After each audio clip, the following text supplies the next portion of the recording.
Hello, everyone. This is Tijen Genco. You are tuned into Coaching with Mastery and Elegance with Tijen Genco. Here we are. We are going to have another episode, and I have my beloved companion, Sajili Mohan Chawla. Welcome, Sajili. Thank you. Hello to Jen. Always wonderful to be engaging with you. Same here. So, Sajili, what would you like to say to our audience about today's topic? Sure.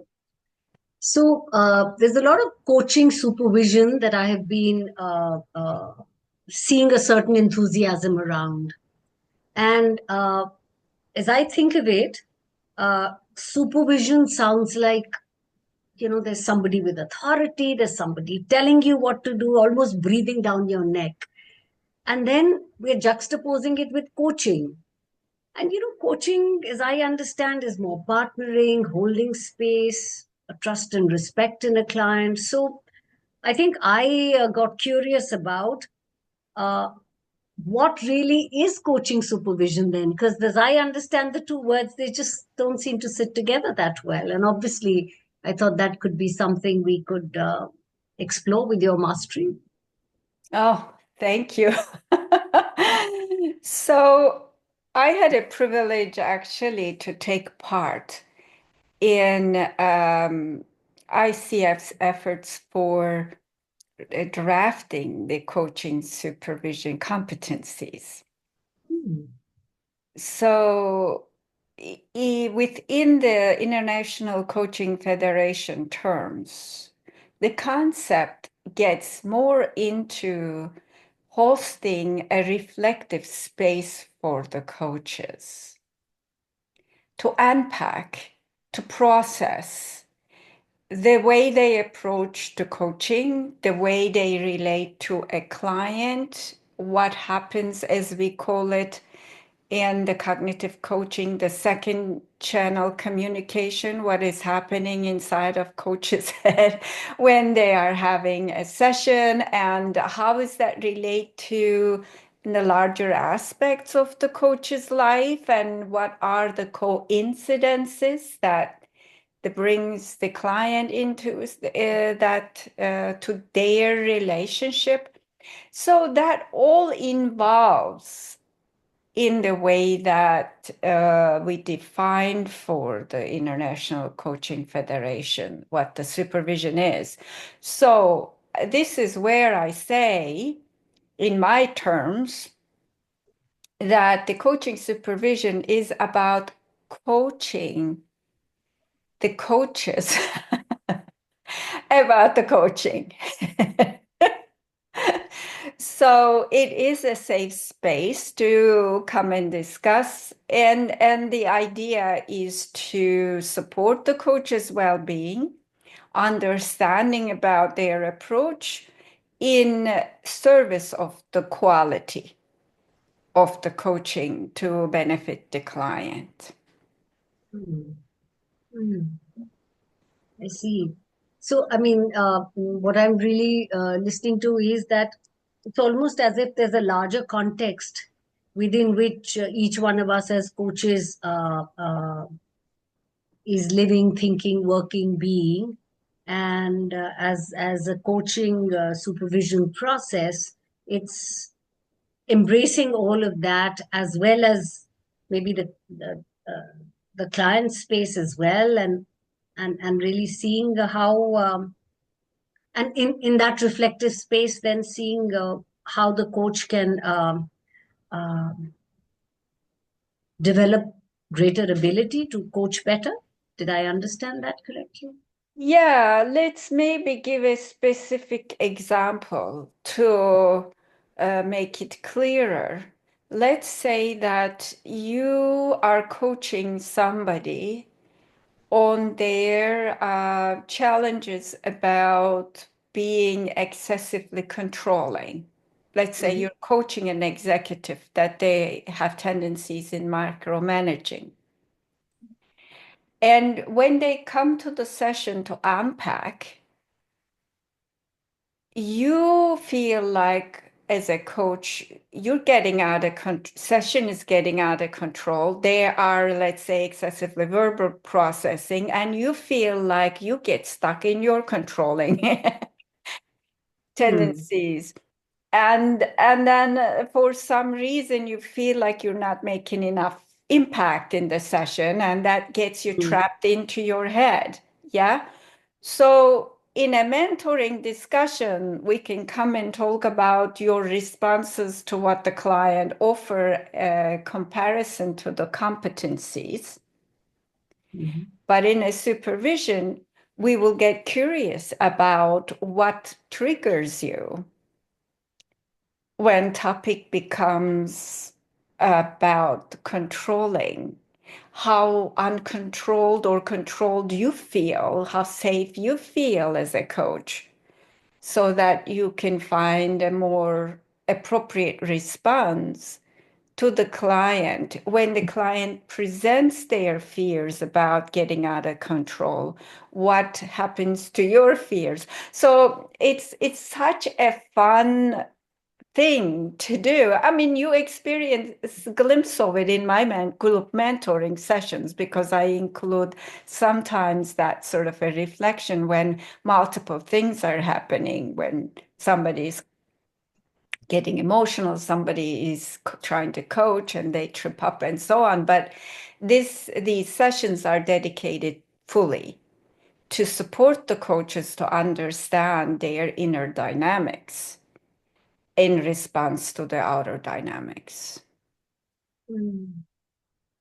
So if I were to make a distinction between mentor coaching and coaching supervision, mentor coaching is more than credentialing and competency focused, if I can say Yes, that. And supervision, like you said, is coaching the coaches or providing that safe space, and to provide depth and maybe breadth and depth both to the coach as a person. correct. I think that further simplify what you presented, that Mm. the coach mentoring is more about their efficacy in the skill Mm. set, but the coach supervision is more about their being, coaching presence, and how it affects their skill set. Yeah. Yeah, yeah.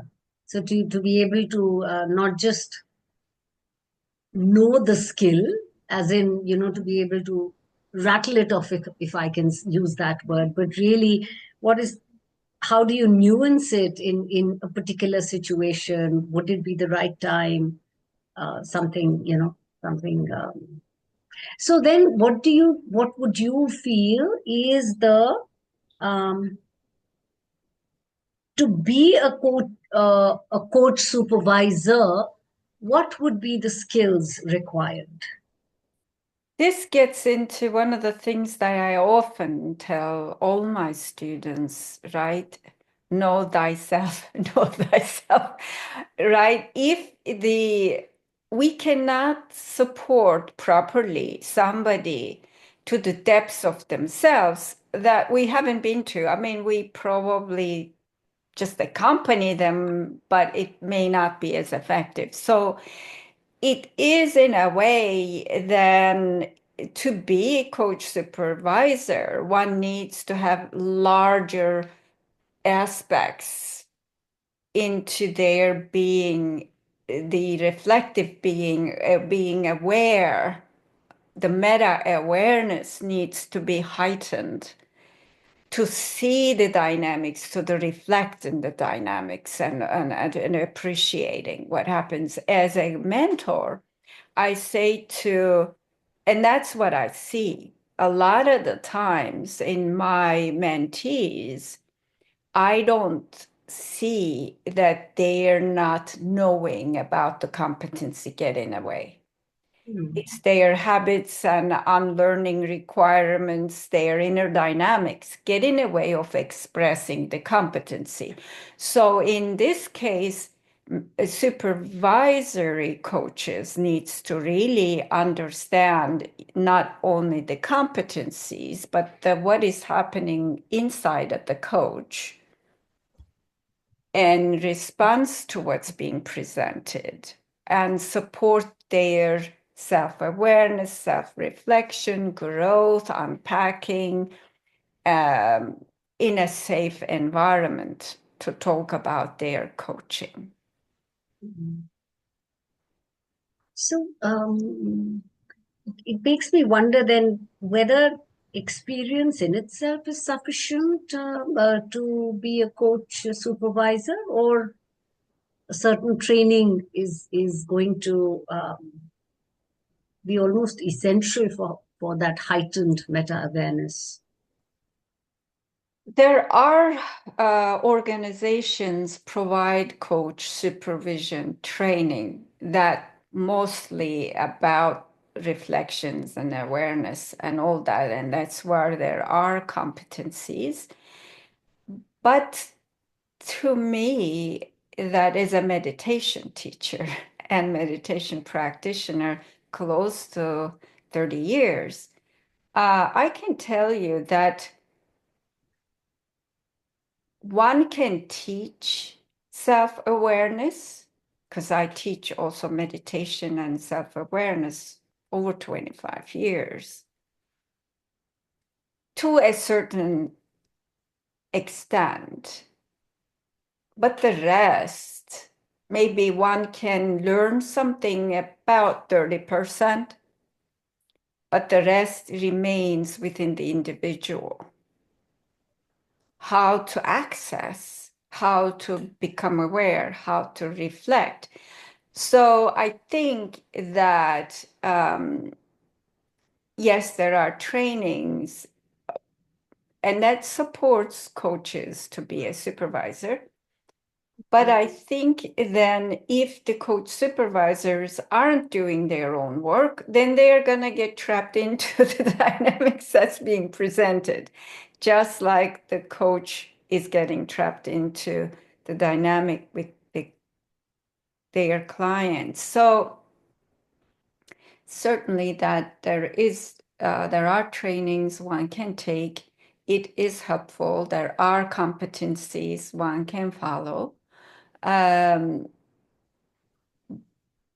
the main ingredient, in my view, is going to be the person's reflective qualities.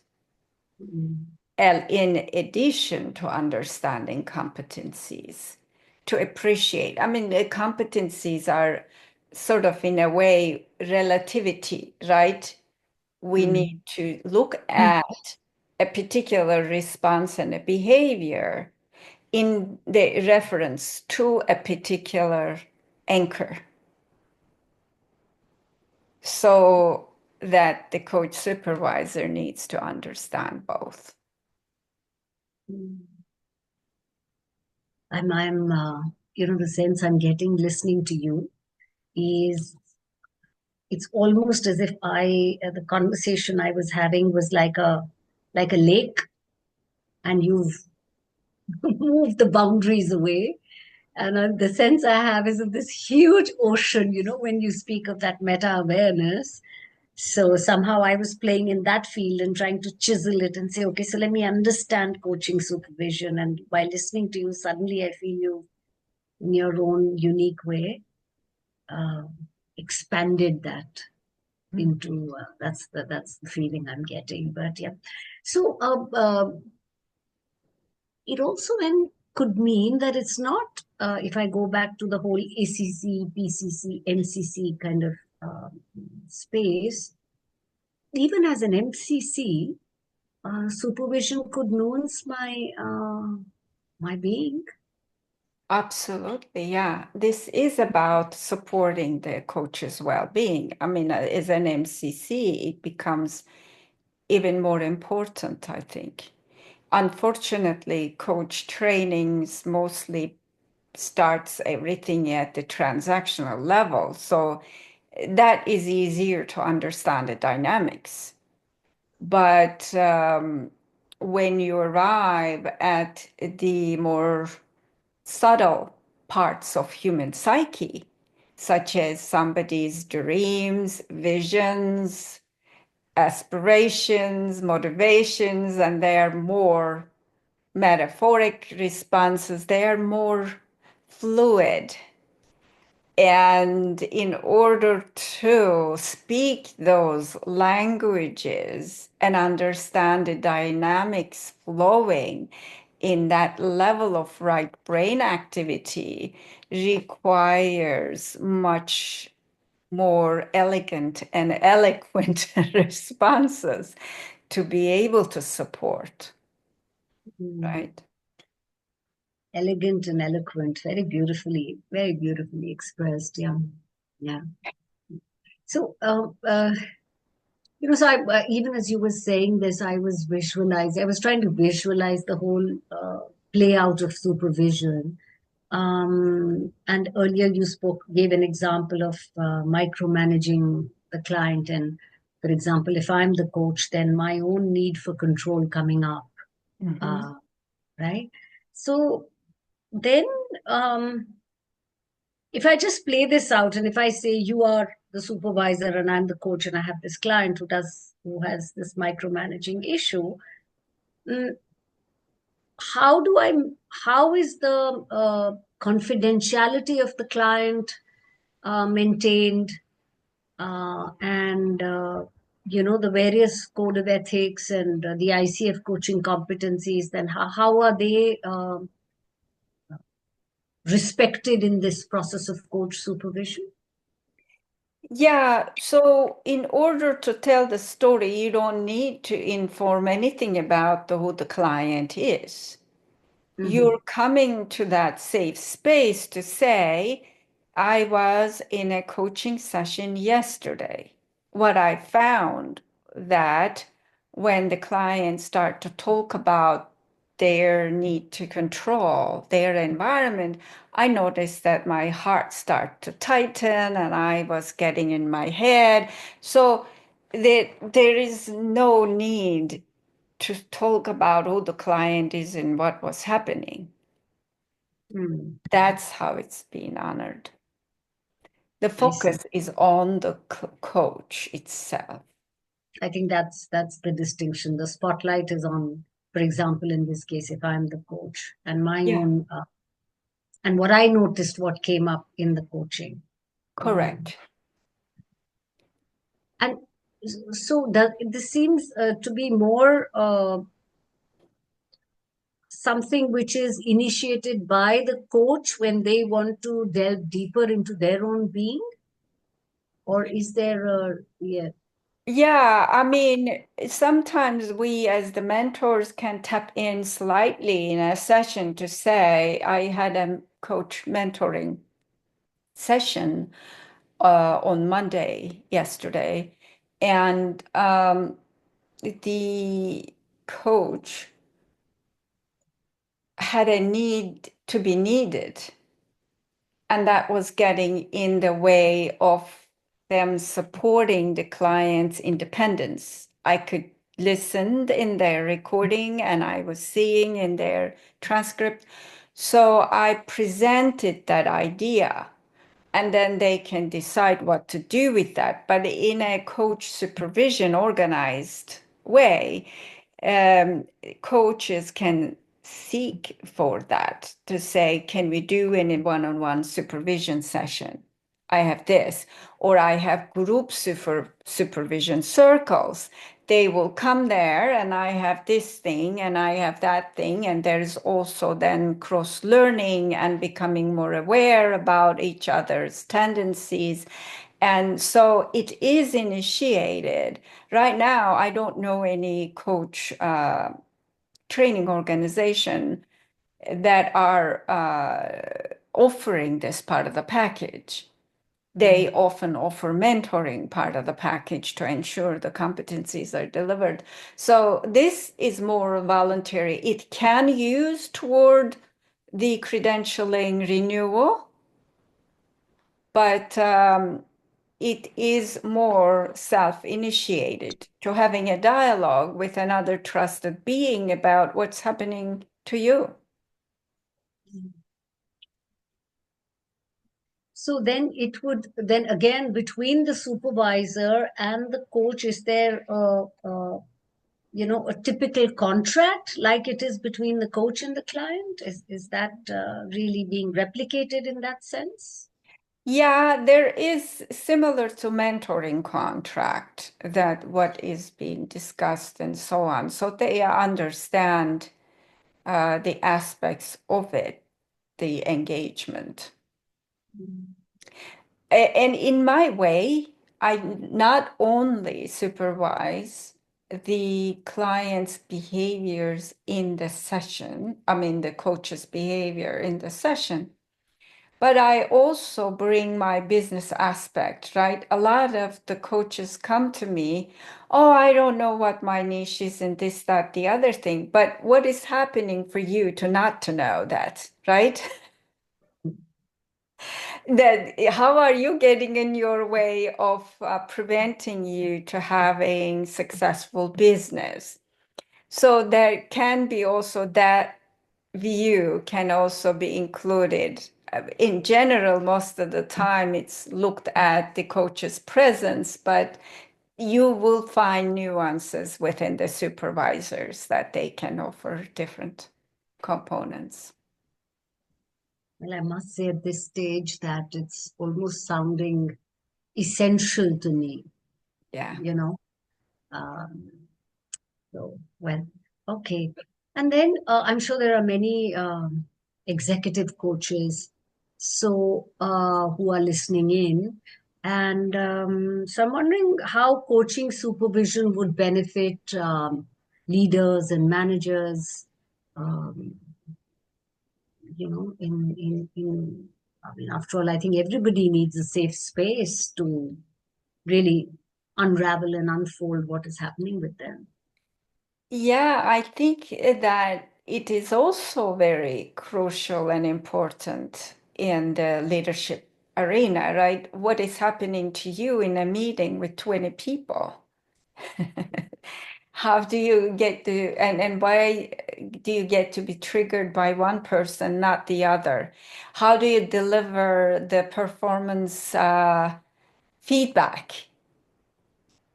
What is happening to you in those sessions? So especially higher the leaders get, lonelier they are. Who are they? Who is this C-level people gonna go talk to, Mm. right?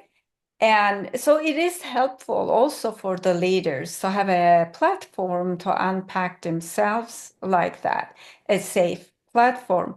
I have to say that this concept is more widely used in the European countries even than the US. The leaders are seeking for this, as well as the coaches are more looking for this. It is becoming more widely available and becoming more, we're producing more awareness about it. But it's maybe you and I can talk about our cultural backgrounds, right? We have some trusted mother, grandmother, elder. We go like, oh, this is happening to me. And then they, they tell you. Very true. So Very this true. is, in a way, human communications in general require some level of supervision for us to be productive, successful in them, and receive the outcomes we wish to receive. It doesn't guarantee anything, but at least we can look at our own behavior. Mm. Yeah, yeah, yeah. So then you did speak about being a part of the ICF group or committee where the competencies were being worked through. So how are the supervision competencies distinct from the coaching competencies that I think most of us would be familiar with? Yeah, it's in a way there are two distinctive competencies besides the coaching competencies. There are competencies that are issued for coach mentors, and there are competencies issued for coach supervisors towards the better regulation around these capabilities and establish higher standards. They're not at the moment required to receive certification to offer these services, but the coaching competencies are for coaches to demonstrate. But how effective are you as a mentor in support of somebody else's demonstrating the competencies? I mean, it's in a way we're talking about meta-awareness, right? When I listen a recording to assess, I'm listening the client as if they are my client. I'm listening the coach as if they are my client and their response in relationship to the client. And then I'm listening to my response to that dynamic because as a coach, I also feel like, oh, don't say that. So Yeah. and I feel like side with the client. Oh, the client didn't get the support they need. I need to look at my own listening biases and everything to regulate myself, to have an objective listening. So these are important things when you become a mentor or a supervisor to know. Not only your cognitive biases, but bias tendencies, listening tendencies to see what is happening. What are your preferences? How do you? So that's the distinction. It's what do I say? I think it's the playing field and it's the level at which you want to play. I mean, are you just okay with the stamp of a PCC or an MCC, and not to take away from the incredible depth which each one requires, but then to play at a completely different level when you are voluntarily initiating that, look, there is a heightened sense of well-being, or even I feel the courage, once I am a PCC or an MCC, then to have the courage to say, look, there's more. Mm-hmm. There's another level uh, I can work with myself, and then obviously it will reflect in my offering. That's a beautiful thing, Sajili, right? Not all the coaches or even mentors I see that carry that passion.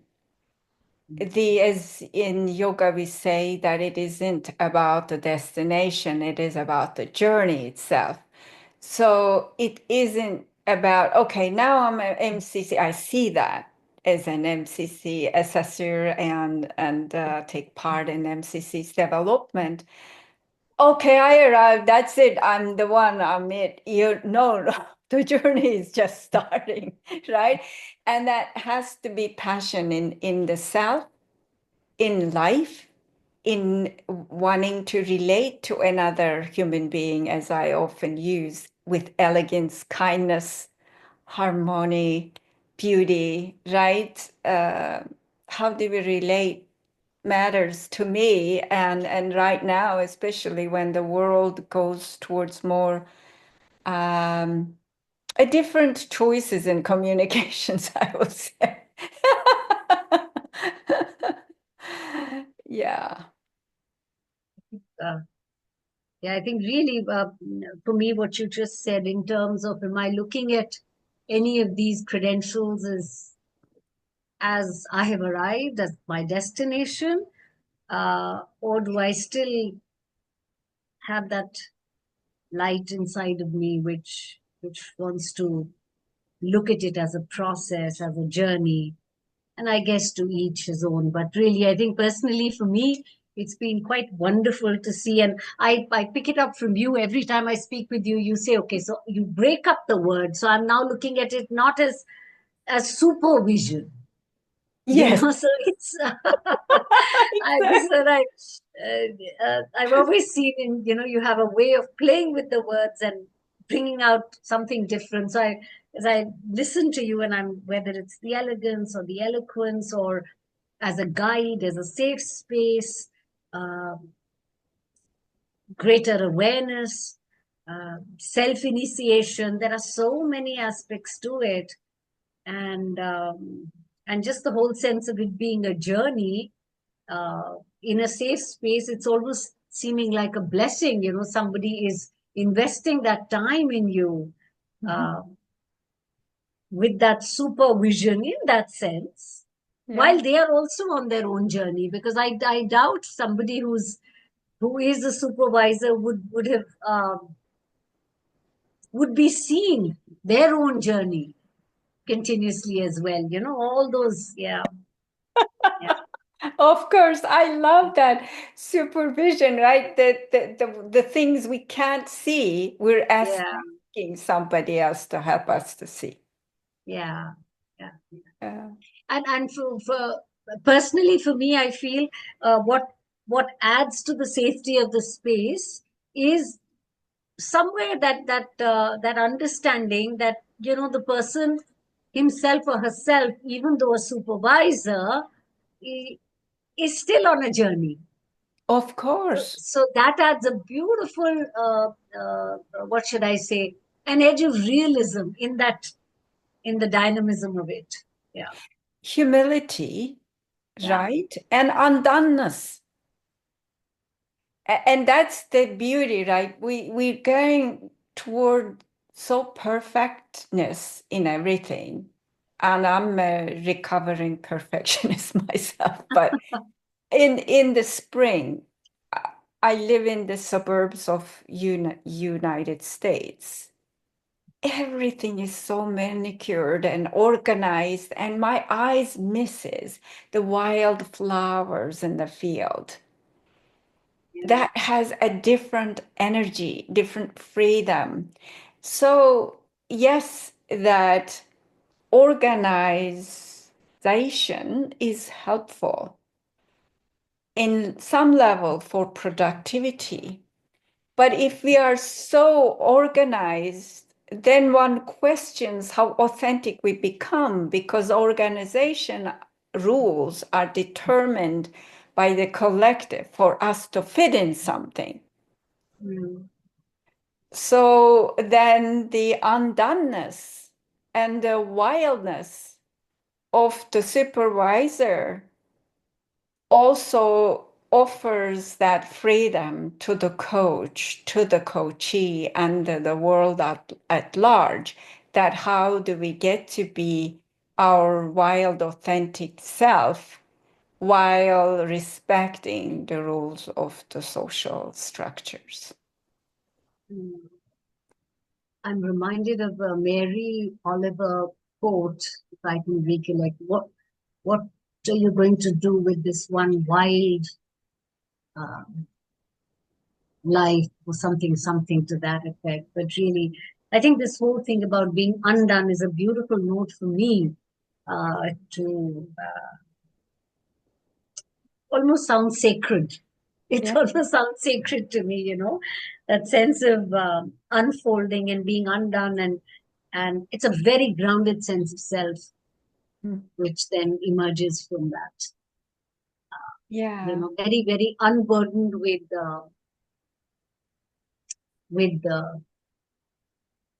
fitting into any box or looking a particular way. Yeah. I mean, it also, Sorry, what are you going to do with this one wild and precious life? That is, I think, what yeah. Mary Oliver said. Yeah, You want sorry. to say it all together? Yeah, I think Mary Oliver said, uh, mm, what do you want to do with this one wild and precious life? Yeah. Or something similar. Yeah. Yeah. Beautiful quote, right? And there is also compassion and humility in it, that we are so conditioned to love ourselves when we are this and that and whatever. But how appreciative are we in our um, unsuccesses, undones, when we don't look the best. And I think one needs some level of freedom to be that too, right? That's Mm, where the authentic connections occur. mm, mm. And this reminds me of uh, Prema Chodron, the Buddhist monk who wrote a book again called Fail, Fail Again, Fail Better, something like Yeah, that. You yeah, know? So yeah, the appreciation of the journey. I think that's a yeah, beautiful way, which softens the edges for supervision for me. I started out by telling you it seemed to have very rough edges, wasn't sitting at all. But yeah, I I see the beauty in of what it offers. yeah. So Yeah, I mean, I think that to me, at least that's how I host my spaces. You know how in the games they say I see yours and raise one. And in a way, I see your undoneness and I raise one for myself. And, you know, it isn't about constantly shaping you to be better or whatever. Yes, the idea is toward increasing the quality of coaching.